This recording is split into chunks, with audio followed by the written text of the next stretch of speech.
뒷자리에 앉으라라고 했지만 되려 언성을 높이면서 말을 듣지 않았고 옆자리에 밀착해서 앉아서 이 뒤에 좀 끝납니다. 이 뒤에 방금 유람선을 타고 왔는데 내내 네 생각밖에 나지 않더라. 눈이 참 예쁘다. 내가 너 좋아해도 되지 않느냐. 아, 나 무슨 김태현의 정치쇼.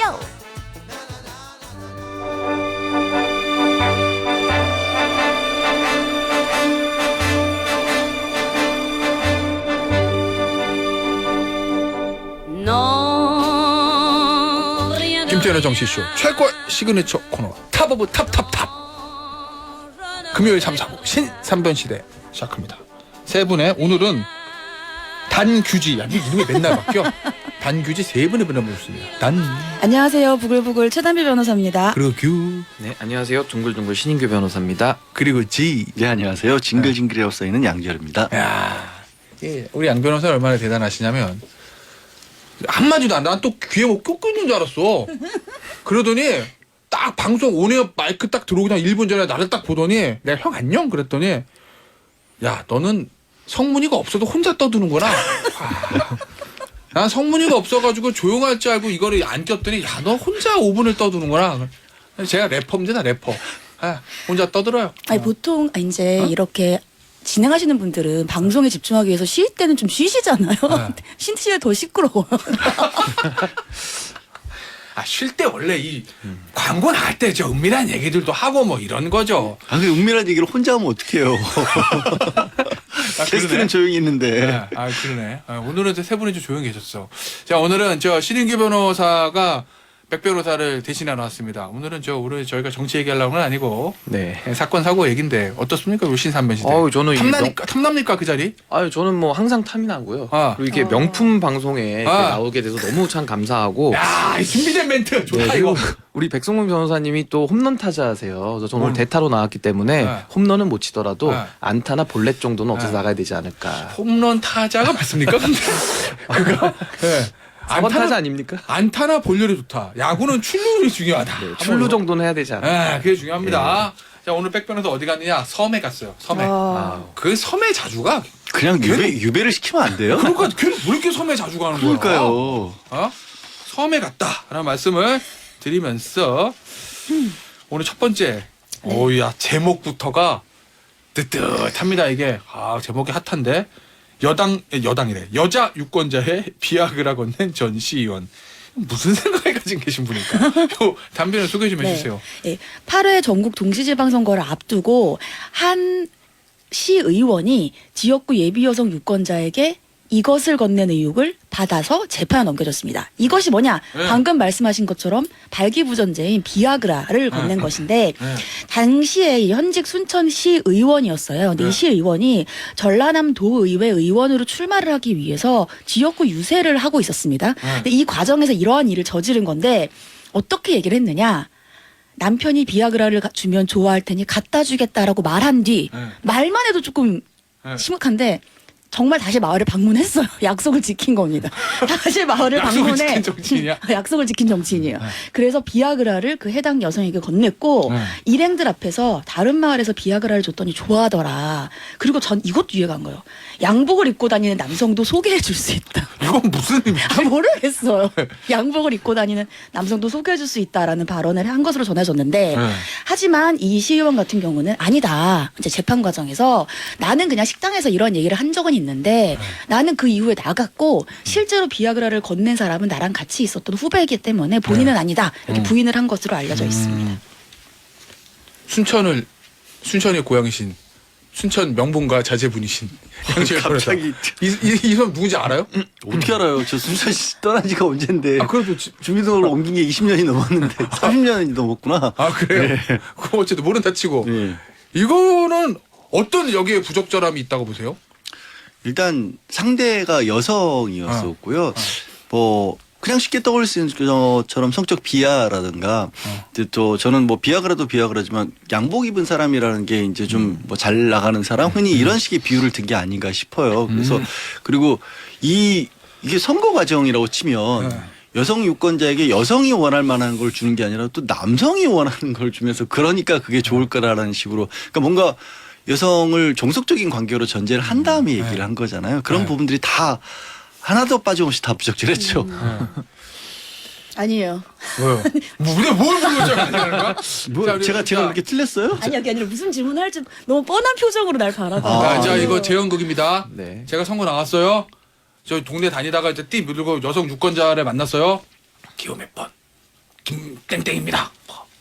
이거 저 드릴 테니까 남편분 갖다 주세요. 그러고 악수하면서 손에 비아그라를 딱 쥐어줬어. 아, 유권자야. 그러면 어떨 것 같아요? 아, 너무 오늘 주제가 힘드네요. 우리 방송을 계속 이어 나가야 되는데 오늘 주제 너무 힘드네요. 네. 만약에 저라면 다시 손에 쥐어드리면서 네. 저보다는 의원님께 더 필요하실 것 같다. 반품입니까? 더 필요하신 분이 쓰시는 게 맞는 것 같다. 이렇게 얘기를 할 것 같습니다. 의원님이 해주세요. 네네. 그런 걸로.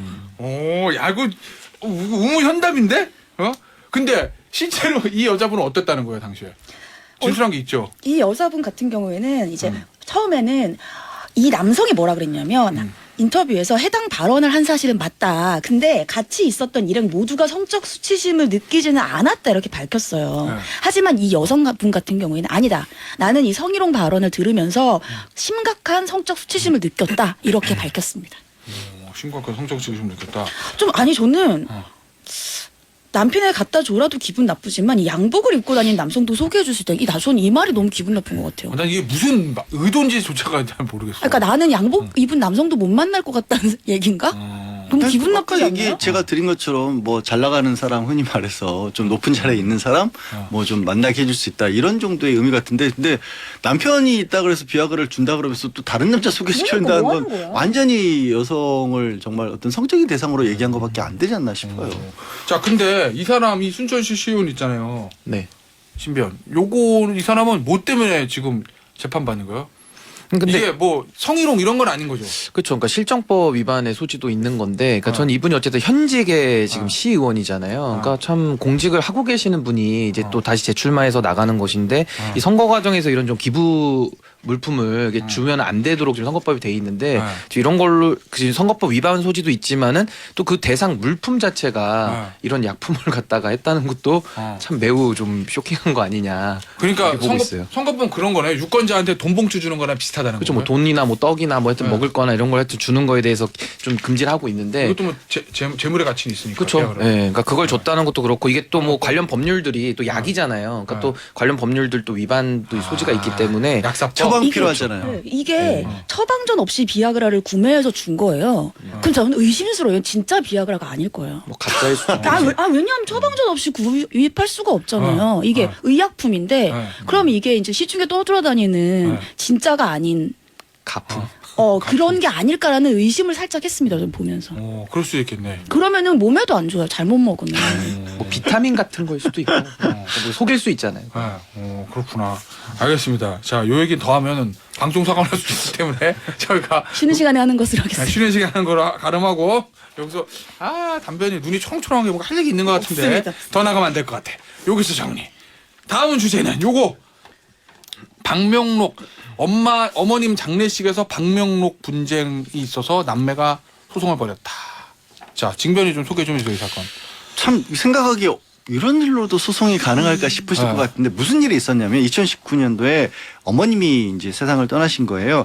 장례식이 끝나고 난 뒤에 여동생들이 오빠에게 장례식 방명록 좀 보여달라고 한 겁니다. 그런데 오빠가 전부 다 이 방명록을 준 게 아니라 동생들을 찾아온 조문객들이라고 생각되는 130여 명만 명단만 제공을 한 거예요. 네. 근데 동생들이 아니 이 사람들만 우리가 어떻게 아냐 나머지도 달라고 하니까 내 친구들 오빠 어떻게 다 알아? 다 알아. 그러니까 한 300분 가량을 다시 명단을 다시 이것도 골라서 줬다라는 거죠. 그리고 나서 이게 또 한 번 비슷한 일이 있었는데 조금 전에 얘기가 2019년 2월이었고요. 이제 아버님이 2020년 11월에 또 돌아가십니다. 한 1년 9개월만 차이를 가지고 돌아가셨는데 이때는 또 50명 명단만 줬어요. 그러니까 또 한 번 이제 문제가 생겼을 텐데 왜 그랬을까? 이게 또 논란이 된 그 오빠라고 한 분이 공개된 거죠, 누군지? 워낙 또 뭐 공인이라고 볼 수 있기 때문에 현대카드 정태영 부회장인 거예요. 예. 저 현대자동차 네. 정몽고 회장의 사위, 맞사위. 그러니까 뭐 이렇게 큰 집안에서 이 방명록 가지고 사본 가지고 이렇게 형제 자매 사이에 이런 갈등이 있었다라는 거죠. 자, 그러면은 그냥 상식적으로는 우리 예전에 보면 할머니 할아버지도 돌아가시고 그러면 뭐 아버지 뭐 큰아버지 뭐 고모들이 이렇게 방명록 보고 왜냐면 누가 내 손님 누가인지 알아야 되니까 그래야 이제 나중에 감사 인사도 드리고 그러니까 같이 보고선 아 이건 뭐 누구 손님 이렇게 정리를 하는 게 일반적이잖아요. 그래야지 감사 인사도 하고 이렇게 하니. 보통 이게 쉐어를 많이 하고요. 이거에 대해서 무슨 마치 축구 엔트리 짜듯이 이렇게 일부만 선별해가지고 제공해주는 경우는 굉장히 좀 드문 일이죠. 네. 근데 이거는 왜 근데 이 정부회장을 안 보여줬다는 거예요? 좀 전에 김태현 변호사가 얘기를 하셨잖아요. 내 손님이란 얘기를 했잖아요. 네. 내 손님이 아니고 다른 손님까지 이 알려주는 건 너네 손님 말고 동생들 손님 말고 이건 나는 개인정보보호법 위반에 해당할 것 같다. 내가 그분들 개인정보를 내가 관리하고 있는데 내 손님은 내가 아니까 뭐 내가 차리고 나머지 모르는 분들만 주면 뭐 동생들이 그분들만 챙기면 되는 게 아니냐. 근데 굳이 이런 것까지. 개인정보? 근데 이제 이게 예를 들면 방명록 써보신 거 알겠지만 방명록에 저도 얼마 전에 갔다 왔지만 김태현 전화번호 안 쓰죠. 안 쓰죠. 주소 네. 주민번호 쓰는 게 아니라 그냥 이름만 쓰는데 이름 석자만 쓰죠. 이게 개인정보 개인 정보에는 해당은 되죠. 네. 근데 이제 그걸 보호할 만한 가치가 있느냐는 이제 네. 법의 취지와 목적을 봐야 되는데 네. 저는 이게 개인의 자유와 권리를 보호하기 위한 법이거든요. 그래서 이거와 개인의 자유 권리 보호와는 좀 무관한 거 아니냐 생각이 들고 또 처리자의 개념도 업무상 그렇죠. 목적이라는 게 나와 있어요. 그래서 업무라는 거는 반복적인 거를 전제하는데 이 상이라는 거는 이렇게 반복적으로 일어나는 일은 아니잖아요. 그래서 이 두 번을 가지고 그렇게 업무다라고 보기도 어려워서 아니 말씀하신 대로 예를 들어 제가 얼마 상가집 가서 김태현 쓰고 왔거든요. 근데 그러면 그걸 가지고 내가 내쪽 야너 왜 내가 간 그 이름을 너만 보지? 네 친척한테 보여줬어. 동생한테. 네 동생 왜 보여줬어? 그럴 리가 나의 없는데. 인격권을 침해한 거 아니야? 이러진 않잖아. 어차피 다 공개된 상가집에 간 건데 이해를 못하겠는데 이거.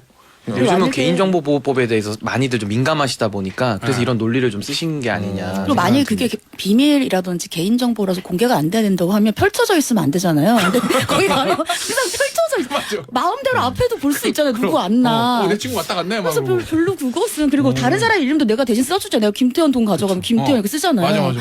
그러니까 그런 것들까지 개인정보라 보기는 좀 어렵지 않을까. 네. 그러니까 동생들하고 다른 다툼이 있었기 때문에 감정 싸움이 있었으니까 이렇게 된 거예요.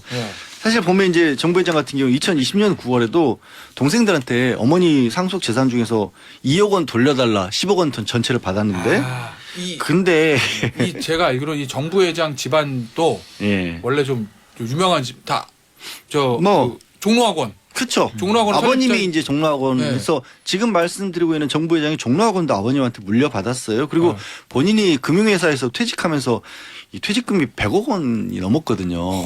그러니까 2억 원이 돈이 아쉬워서 동생들하고 다툰 건 아니고 갈등이 좀 있었다라는 거죠. 계속 그걸 짐작해 줄 수 있는 게 좀 전에 말씀드린 것처럼 2억 원 돌려달라는 소송도 있었고 2019년은 동생이 이 오빠인 정부회장의 갑질 경영을 막아달라면서 청와대 게시판에 국민청원도예요. 그러니까 또 오빠는 이제 여동생에게 명예훼손이다 하면서 소송도 제기해서 이런 이제 남매간의 갈등이 있었기 때문에 그게 이어지다 보니까 이런 걸로 소송까지 한 게 아닌가 싶죠. 이게 종로학원을 정부회장이 아버지 돌아가시고 승계하면서 기존에 운영하고 있던 기존 경영진이었던 친동생들과 다툼이 시작됐다. 네. 그 근원이 있는 거구나. 그렇죠. 원래부터. 자, 그러면 이 사건을 가지고서는 어떤 분쟁이 있었어요? 예. 이 사건을 가지고는 이제 이게 1심하고 정부회장 측에서 말씀드린 것처럼 무슨 소송을 낸 거야? 그럼 내가 이 공개 소송을 한 거죠. 공개해달라고 동생들이 소송을 한 거고 피고가 된 정부회장이 아까 말씀드린 것처럼 난 개인정보 처리자고 그다음에 문상객들이 개인정보 주체다. 거기 화원 발송 명부도 달라 그랬거든요. 근데 화원 발송 명부 없다. 이런 식으로 주장을 한 겁니다. 담변 네. 민사 교수잖아요. 이 소송 제목이 방명록 인도 청구 소송이야. 이런 거 본 적 있어요? 본 적은 없지만 뭐 할수 이게 있겠지, 예를 들면 인도청구니까. 방명록을 공동의 소유의 재산이라고 만약에 본다면 물건이잖아요. 아무튼 그러니까 이 물건을 우리는 같은 상주니까 우리는 공유니까 이 공유에 대해서 일단 나에게도 이름 지분이 있으니까 이걸 인도해 달라 이렇게 청구할 수 있겠죠. 자, 일단 그러면 그게 여동생들 주장이에요. 법리상 가능은 하죠. 자, 재판 과정 좀 우리 신변님 소개 좀 해주시죠. 그러니까 이제 그 정부회장 측에서는 이제 개인정보 처리자 논리를 써서 이제 사실은 이 개인정보 처리 때문에 이걸 공개할 수 없다 이렇게 한 것이고 이제 그 동생들 측에서는 이제 관습과 조리상 이거는 좀 같이 보는 게 맞지 않냐. 항상 그래 왔으니까. 그렇죠. 그리고 이게 관습상. 통상 그렇지 않습니까? 그래서 사실 1심에서는 이제 동생들이 이제 승리를 한 걸로 이렇게 나왔는데 뭐라고 이게 그러시면? 그러니까 이제 이거 관습과 조리상에는 이거 좀 같이 보는 게 우리 통상적이지 않냐. 그러니까 판사님께서도 좀 상식에 근거해서 이제 좀 판결을 내리셨던 것 같아요. 여기 보니 그렇게 돼 있네. 우리나라의 일반적인 장례 예절. 관습과 상주들이 조리죠. 문상객들에게 답례 인사를 하는 것이 예의고 일 외에 방명록을 비치하거나 조의금 봉투에 적힌 문상객들의 이름을 확인하거나 화환 발송 명부를 기록한다. 그러니까 쉽게 말해서 만약에 지금 정부회장 측의 주장처럼 개인정보라고 한다라면 형제간별로 따로 방명록을 만들었을 거 아니냐 우리가. 그럼 그렇게 안 하지 않냐 우리는. 그렇지. 예, 그렇게 얘기하신 거예요 1심에서는. 1심에서 그러면은 관습 이런 걸 들어가지고 동생들이 이긴 이겼다? 거죠. 예. 그러면 2심 어떻게 되죠? 2심은 바뀌었습니다. 바뀐 이유가 그래요? 뭐냐면 이 정부회장 측에서 내가 안 주려고 안 주는 게 아니라 방명록을 분실했거나 폐기했다 이렇게 주장을 한 거고 이 주장이 받아들여졌어요. 그러니까 방명록을 줄 게 있어야 주는데 방명록이 분실됐거나 폐기됐기 때문에 줄 게 없다. 그래서 인도 소송이 이제 기각이 된 거죠. 그러니까 정부회장 측의 주장이 인정이 된 거고 여기에서 이제 이유가 여러 개가 있었습니다. 뭐 이유 같은 경우에는 이 정부회장이 어머니 장례식 이후에 동생들 측에게 처음에 아까 말씀드린 대로 조문객 300명 명단은 줬잖아요. 그러니까 아예 제공을 안 하려고 했던 게 아니다. 거기에다가 1심 재판 도중에 아버지 장례식 방명록 원본을 또 제공했거든요. 그러니까는 뭐 방명록 자체를 제공하지 않으려고 하는 의도가 있다고 보기엔 좀 어렵다 이렇게 판단을 한 것 같고 또 어머니와 아버지 장례식이 1년 9개월 간격으로 치러졌어요. 그러니까 방명록 작성자가 거의 유사했을 거라는 거죠. 근데 아버지 때 거 원본을 제공했으니까 네, 비슷할 그래서 거다. 아버지 장례식 방명록 명단을 놓고 보면 그러면 어머니 장례식 문상객에 대한 기억도 되살릴 수 있지 않겠느냐. 그래서 문상객을 확인하는 것이 불가능하지는 않은 상황이다. 꼭 방명록을 인도하지 않더라도 거기에다가 이제 동생들은 이 부회장 같은 경우에 오빠가 우리에게 왜 어머니 방명록을 주지 않느냐. 누군가를 감추려고 하는 게 아니냐 이렇게 얘기를 했는데 근데 소송에서 누구를 감추려고 했는지를 특정하지를 못했어요. 그러니까 동생들이 특별히 구체적인 주장을 하고 있지도 않다. 그래서 관습상 장례식 방명록과 화환 발송 명부 그 자체의 보존에 어떤 가치를 두는 것은 아니기 때문에 1심 재판이 시작됐을 때는 이미 어머니 장례식 이후에 2년이 지난 상황이에요. 그래서 문상객에 대한 감사 인사 또 모두 마쳤을 시점이다. 그래서 딱히 지금 이것을 방명록으로 인도받아서 목적도 없는 거예요. 근데 보통은 인사를 드리고 감사합니다 해야 되는데 벌써 2년이나 지났잖아요. 그러니까 지금은 없어졌다는 주장도 받아들이고 특별히 인도를 할 의미도 없다 이렇게 판단을 했습니다. 나는 이런 사건들 판결 공개되는 거 보면 진짜 대한민국 판사들 천재야. 왜냐면 자 권미연님이 있는 집이니까 저런 말도 안 되는 걸로 소송비를 쓰지 하시잖아요. 우리 또 변호사지만 아니 뭐 방명록 인도 이거 뭐야 이러는데 이런 이거를 소송 꽤 있어요. 근데 이거를 이렇게 판결을 이렇게 막 쓰니까 뭔가 그럴듯해 보이고 이 막 설득돼. 설득 되잖아 읽어보면. 저는 민법을 배우면서 관습법과 조리가 판결문에 나올 거란 생각을 해본 적이 없는데 관습법과 조리까지도 그래서 얼마나 고민을 한 거예요. 말을 멋있게 딱 해가지고 논리적으로 막 쓰는 거 보면 대한민국 판사들이 진짜 똑똑하다니까. 양 변호사 이 재판부 결정 어떻게 보셨어요? 저는 참 그래요. 뭐 결정을 해놓고 마음속으로는 정하시고 이 근거를 어디로 갖다 써야 될까를 많이 얼마나 고민했어요. 고민하신 흔적이 나오고 아마 그래서 뭐 판사님께서 장례 문화에 대해서 한번 쭉 훑어보시는 개인적으로는 공부해야 되거든요. 그분이 인문학 공부를 하시는 계기가 되지 않았을까. 대한민국 장례 문화를 돌아보시는. 근데 우리 담 변호사 얘기한 것처럼 의외로 유족들끼리 싸우는 경우가 많잖아요, 사실. 그리고 그거 대리할 때 변호사들도 사실은 힘들잖아요. 왜냐하면 돈 때문에 이게 방명록이 몇 명이 왔는지 그리고 이게 장례비가 얼마 들어왔는지 얼마 썼는지 남은 돈을 가지고 나눠야 되는데 그걸 안 하는 사람들이 많거든요. 그래서 이런 소송들이 꽤 있어요. 제가 그 장례식 주차장 주차비 영수증 처리한 것까지 한번 다 묶어서 처리한 적이 있어요. 예전에 부의금 소송 하나 했어요. 부의금. 그러니까 제가 한 건 아니고 제 친구가 하는 거에 너무 골치 아파서 제가 도와준 적이 있는데 되게 부잣집이야. 근데 부의금 가지고 막 싸우는 그럼요. 진짜 방명록 갖다 놓고 하나씩 하는 정말 판사님 내 아직도 이 표정이 그냥 정말 니들 너무하는 거 아니냐 막 이런 표정이 나올 정도로. 부잣집은 방명록도 많을 거 아니에요. 그걸 일일이 다 대줘야 되면은. 소송 수행하는 변호사 이런 것까지도 이렇게 뭐 5만 원 10만 원 가지고 이렇게 형제끼리 엄마 아버지 돌아가신 다음에 싸워도 되나? 근데 감정 싸움이 돼버리니까 돈이 문제가 아니라 그거 하나 가지고 특집을 다 잡으니까. 그럼 저는 또 판사님도 그래요. 니네 변호사랍시고 그거 대리하고 앉았냐 이런 표정으로 쳐다보고 하고 싶어서 하는 거 아니야. 판사님도 나오시면 다 그런 거 해요. 뭐 언제까지 판사님 하시나. 보통 상속재산 분할에 대해서 싸움 날 때 이렇게 하는데 가족들끼리 소송 붙으면 정말 좀 양보 없이 더 치열하게 싸우는 경우가 많은 것 같습니다. 유류분 이런 거 나오면 나중에 장난 아닌 거죠. 감정 싸움. 끝까지 가는 거죠. 알겠습니다. 저 좀 쉬었다가 4부로 돌아오죠. 저 우리 광고 나갈 때 양 변호사가 저한테 했던 망발을 제가 소개드릴게요. 저도 들었습니다. 양 변호사 자꾸 이 살롱 지지 때문에 자꾸 선풀만 들어와가지고 자만할 것 같아서 양변의 실체를 밝힌다. 오늘 이 특집 코너야. 큰일 났습니다. 큰일 났어. 제가 오늘 큰일 났습니다, 진짜. 오늘 밤에 축구 봐야지 막 그랬더니 다들 응응 그러는데 양변이 뭐라는지 알아? 오늘 축구해? 이 뒤에 말까지 하면 그치? 양 변호사님 제게 불가할 것 같은데. 야, 월드컵 안 끝났어? 뭔 소리야? 이제부터 시작인데 16강이지 했더니 우리나라 떨어지면 끝난 거 아니야? 우리나라 떨어진 거 아니야? 오늘도 해? 어떡하지? 요런 얘기를 했다. 제가 전에 뭐라고 벌써 변명하시겠습니까? 20년 전이었죠. 그때 축구 기자? 중앙일보에 있었을 때 일할 때 그때 되게 인상 깊었던 외신 기사가 프랑스 월드컵 때였을 거예요. 갑자기 진지하게 나오니까 그때 부담되는데. 그 프랑스 파리에 네. 서점들이 일제히 플래카드를 걸었었어요. 뭐라고요? 월드컵 기간에도 우리는 정상적으로 영업을 합니다. 그러니까 네. 모든 사람이 다 스포츠에 미칠 필요는 없지 않습니까? 네. 우리는 그대로 책을 지키고 있겠습니다라는 기사가 크게 실렸던 게 기억이 나거든요. 네. 그런 사람도 있는 거 아니겠습니까? 괜히 얘기했다. 저만 다양성을 존중하지 않는 이상한 사람이 국뽕을 맞은 사람이 되는 것 같은 이 이상한 느낌은 뭘까요? 요거는 또 프랑스 월드컵 때 파리 서점으로 이렇게. 근데 그 기사를 제가 감명 깊게 보고 나서 바로 축구 담당으로 발령이 났어요. 굉장히 고급스러운 해명이었습니다. 그렇죠. 고급스러운 해명이라니까. 프랑스 얘기가 또 나오니까. 할 말이 없네. 괜히 얘기했다. 좀 기다렸다가 4부에 살롱 듯이 할게요. 4부 말미에. 오늘 첫 번째 소식은 요거. 첫 번째가 아니구나. 4부 첫 번째. 이거는 좀 신변이 좀 소개 좀 해주세요. 3살 딸 버린 엄마. 예, 이거는 근데 조금 딸을 버려놓고서 법원이 선처해줬다? 이건 뭘까? 그러니까 좀 마음이 안타까운 사건인데요. 올해 8월에 그 한 40대 외국인 여성이 서울 명동의 그 어두운 골목길에 이렇게 들어섰다고 합니다. 근데 이 여성이 주위를 좀 두리번거리다가요. 품에 안고 있던 자신의 3살 배기 딸을 바닥에 내려놨다고 하는데요. 그러나 이제 아이에게 이제 이렇게 얘기했다고 합니다. 여기 그대로 있어, 움직이지 말고 엄마가 데리러 올게 라고 해놓고서 황급히 뒤돌아가지고 골목을 벗어났고. 전형적인 애들 버릴 때 하는 그렇죠. 예, 엄마가 이제 오겠다 하면서 이제 돌아간 건데 다시는 돌아오지 않았다고 합니다. 근데 이제 행인이 신고를 해가지고 이 아이가 1시간 만에 다행히도 아동복지센터에 인계가 됐고, 딸을 길에 버린 이제 이 여성은 이제 아동복지법 위반인데요. 이게 17조 6호에 이렇게 나와 있어요.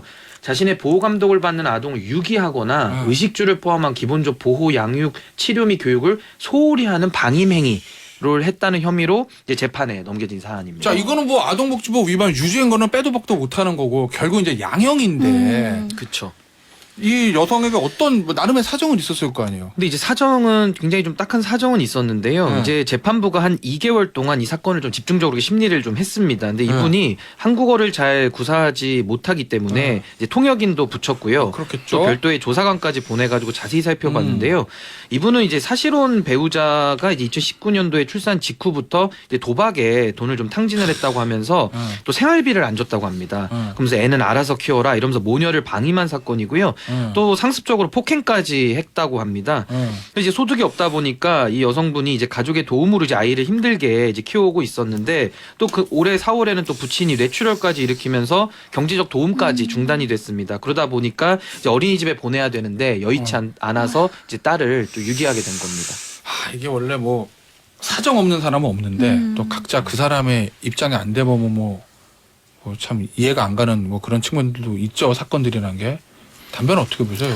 너무 이 마음 아픈 여성의 것 같아요. 판단. 진짜. 아니 일단 아이를 버리면 안 되죠. 이 아이 입장에서는 움직이지 말고 있어. 엄마가 데리러 올게. 정말 거기에서 계속 엄마를 기다린 거잖아요. 그렇겠죠. 근데 또 한편으로는 안 되지만 이 여성도 이해가 가는 게 외국인이잖아요. 외국인이 우리나라 말도 잘 못해요. 그리고 우리나라에 자기를 도와줄 수 있는 예를 들면 지인이라든지 가족도 없어요. 이게 일반적으로 나를 도와줄 수 있는 사람들이 많이 있는 자신의 나라에서 아이를 버리는 거랑도 전 다를 거라고 생각하거든요. 정말 자기 혼자만 있는 거고 우리나라의 외국인이라면 우리나라 제도도 잘 모르잖아요. 도움을 어디 요청해야 될지도 모르고. 그렇기 때문에 그랬던 것 같은데 그냥 양쪽 다 너무 안타깝네요. 양 변호사는 어떻게 보세요? 저 예전에 그 드라마 동백꽃 필무렵 보면 이런 비슷한 상황이 나왔었잖아요.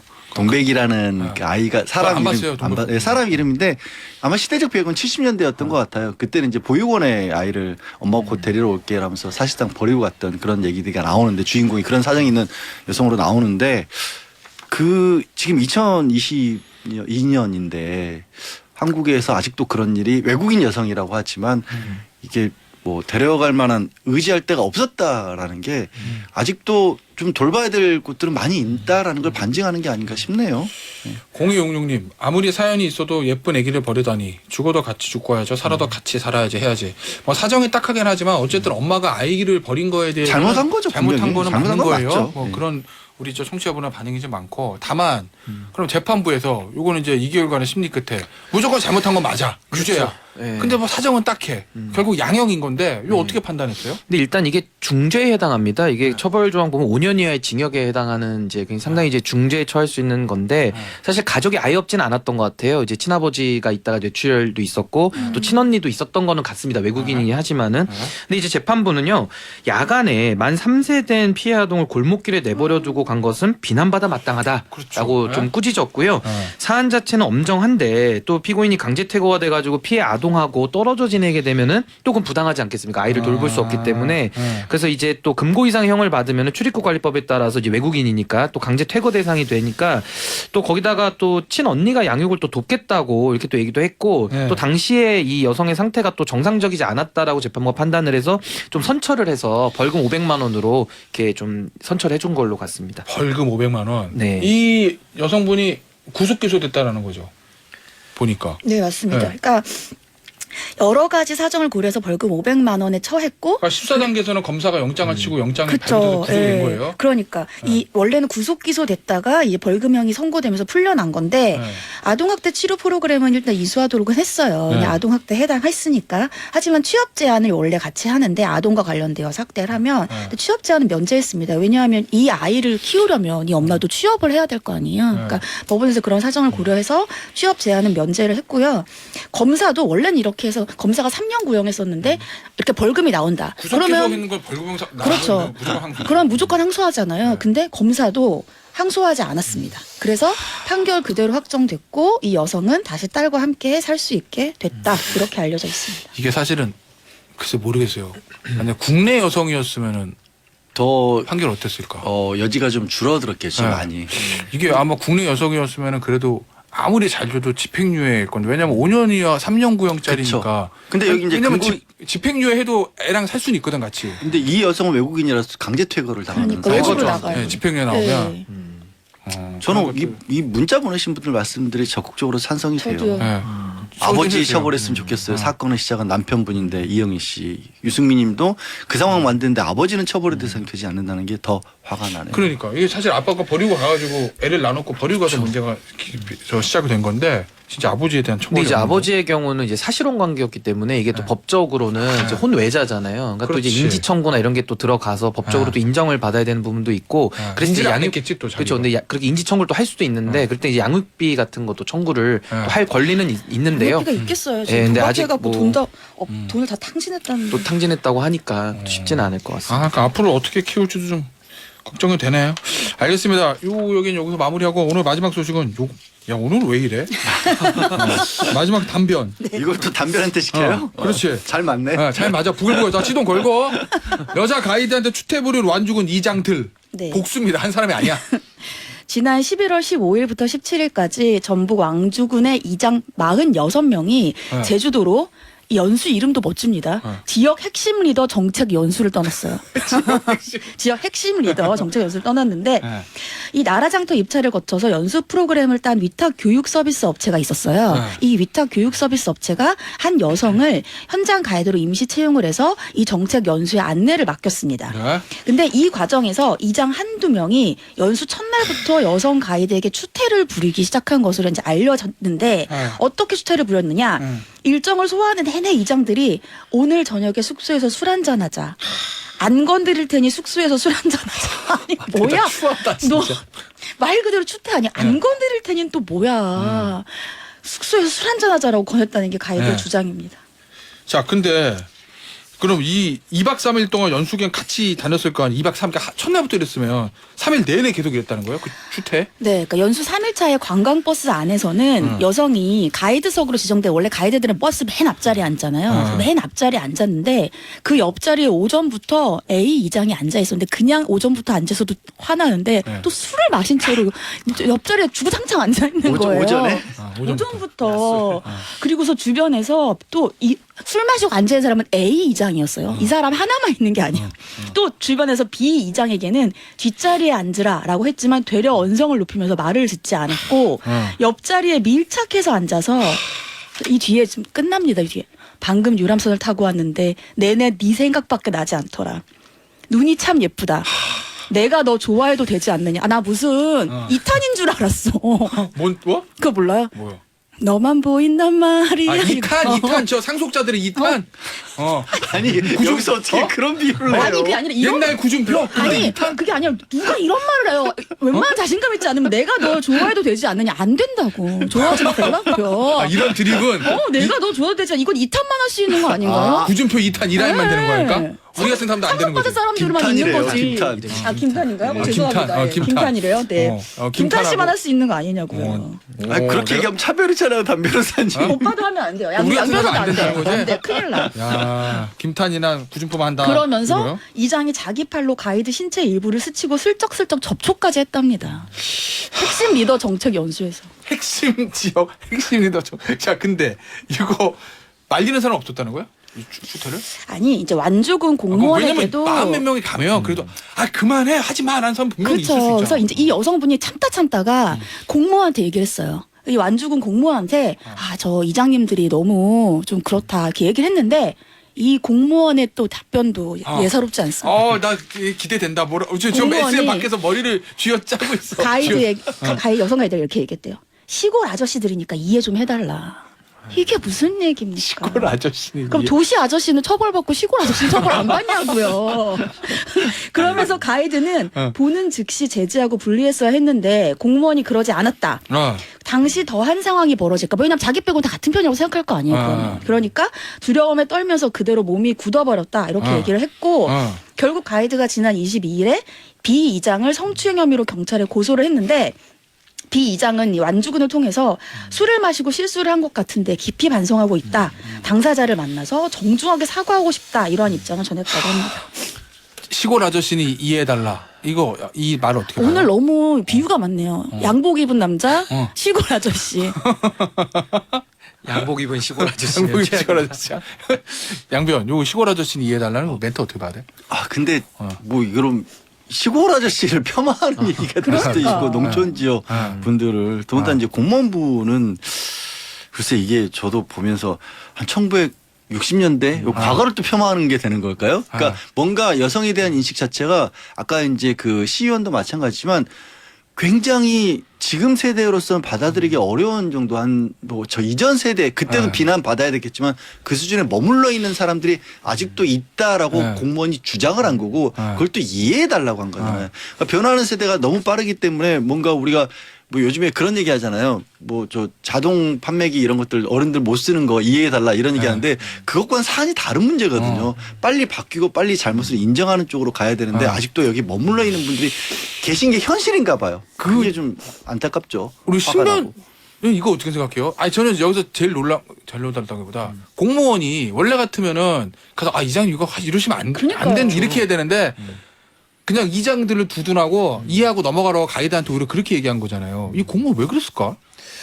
글쎄요, 저도 뭐 잘 이해되지는 않는데요. 이게 사실 형사적으로는 이 이장들은 신체 접촉도 했으니까 이게 당사자의 의사에 반해서에 따르면 이제 강제추행이 또 될 소지도 있어서 사실 형사적으로야 이제 각자 책임을 지는 건 맞는데 이 공무원 같은 경우는 이 사실을 또 알면서도 이걸 좀 방치하고 이런 식으로 했다 그러면은 이거 뭐 불법행위를 좀 책임을 져야 될 수도 있다. 공무원도 좀 관리에 대한 책임을 물어가지고요. 그래서 민사적으로는 책임을 좀 검토해 볼 수도 있지 않을까 생각을 좀 했습니다. 아마 아주 시골에 본인이 사는 지역에서는 아마 이분들이 더 어른이라는 생각을 하고 있었던 것 같아요. 이 공무원도. 저는 좀 과장해서 생각하면 약간 무리가 있는 얘기일지 모르겠는데 지역 선거에서 이장님들의 영향이 막강하다고 사실. 아 그쵸. 예. 힘이 지역 세죠. 선거. 예, 이장님들 영향. 그러니까 왜냐면 공무원은 그냥 공무원이고 군청의 공무원이고 이장님들은 무슨 뭐 관직은 아니지만 동네에서 그래도 좀 영향력이 있는 실세들이거든요. 유지. 지역 유지들 이장이 어째 그 마을에 또 특히 이제 도시가 아니라 농촌 지역에서는 그러면 왠지 어떻게 보면 갑을 관계라면 이장들이 갑이라고 특히 선거 때가 되면 그래서 저는 군청 입장에서 이장들을 지역 인재 그리고 이제 데려가고 이 사실은 이 공무원도 관리나 가이드처럼 간 거거든요. 거기서 아마 이장들한테 좀 싫은 소리를 할 수가 없지 않았나. 그리고 약간 짐작해 나는 할 수 없었던 게 제가 잘했다는 게 아니라 그렇죠. 그래서 아마 야 나중에 또 선거 때 되면 저 이장들이 또 표가 몇 갠데 야 이거 어떻게 좀 거슬려 뭐 아니, 이런 게 있지 않았을까 하는 이렇게 연세들도 쓸데없는- 되게 많았을 것 같아요. 많죠. 생각해 보니까 평균 요즘에 그 농촌 지역에 보면 6, 70대는 기본일 것 같은데 아 저는 이거 이해가 안 가는 게 이렇게 아침부터 술 마실 수 있는 이런 프로그램을 하면서 뭘 프로그램을 2박 3일이나 갔어요? 지역 인재래. 15, 16, 17, 2박 3일이나 갔어. 관광 프로그램 이제 아침부터 술 마시고 지역 인재 역할하라고 한 건 아닌 거잖아. 어? 이름은 예산도 지역 썼을 텐데. 핵심 그렇지. 리더고 나라 장터를 통해 입찰을 했대요. 나 좀 그래서 저는 이 말 너무 소름 끼쳐. 내가 너 좋아해도 되지 않느냐. 아까부터 거기 꽂혀서 진도를 못 나가 우리 담배 혹시 옛날에 그런 말을 담배한테 한 사람이 있습니까? 아니요. 김찬이 아니어서 화냈던 거 아니야?